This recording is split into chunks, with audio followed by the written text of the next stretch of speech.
نحمده ونستعينه ونستغفره ونؤمن به ونتوكل عليه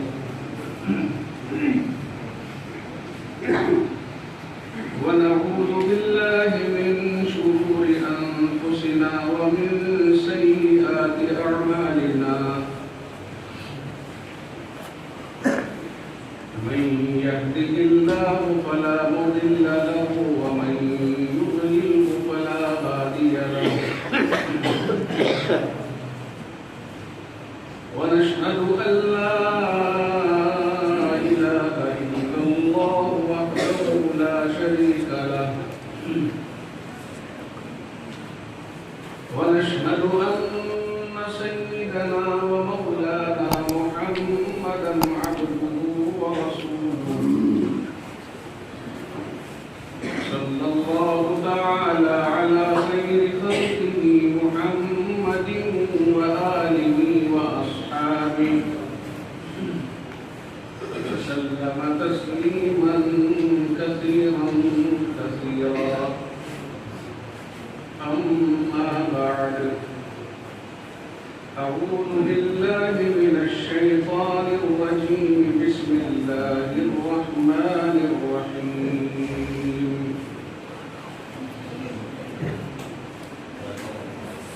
قل إن كنتم تحبون الله فاتبعوني يحببكم الله ويغفر لكم ذنوبكم والله غفور رحيم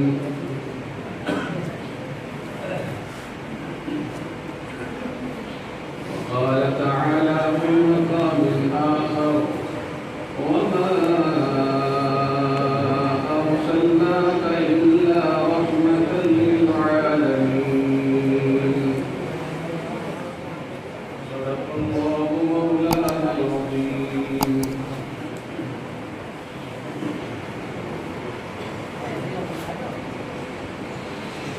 عزیزان ملت نوجوان ساتھیوں پیارے دوستوں اور دینی بھائیوں ماہ ربیع الاول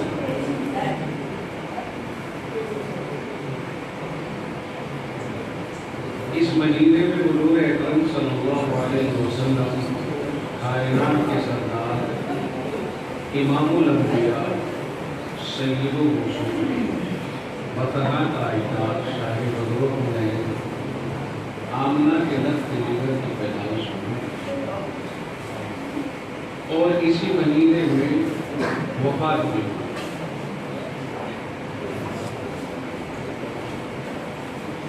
پیدائش کے سلسلے میں راجح قول یہ ہے کہ 9 ربیع الاول کو حضور اکرم صلی اللہ علیہ وسلم کہ دنیا میں پیدا ہوئے اور 12 ربیع الاول کو حضور اکرم صلی اللہ علیہ وسلم کی وفات ہوئی۔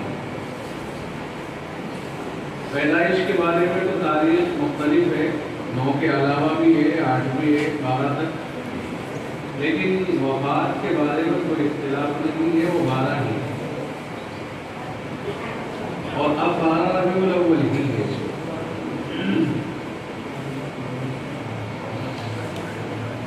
اسی مہینے میں وفات اور اسی میں پیدائش، یہ توازن کا اشارہ دے رہی ہے کہ توازن برقرار رہنا چاہیے۔ اگر ایک طرف آمد پر خوشی ہے تو دوسری طرف جانے پر وفات پر غم بھی ہوتا ہے، تو ظاہر ہے کہ اگر غم منایا جائے تو خوشی کا کیا ہوگا اور خوشی منائی جائے تو غم کا کیا ہوگا۔ اس لیے معلوم ہوا کہ دونوں چیزوں کو ایک ساتھ جمع کرنے کے بعد یہ سبق ملا کہ افراط و تفریط کسی بھی چیز میں نہ ہو، اعتدال پر رہا جائے۔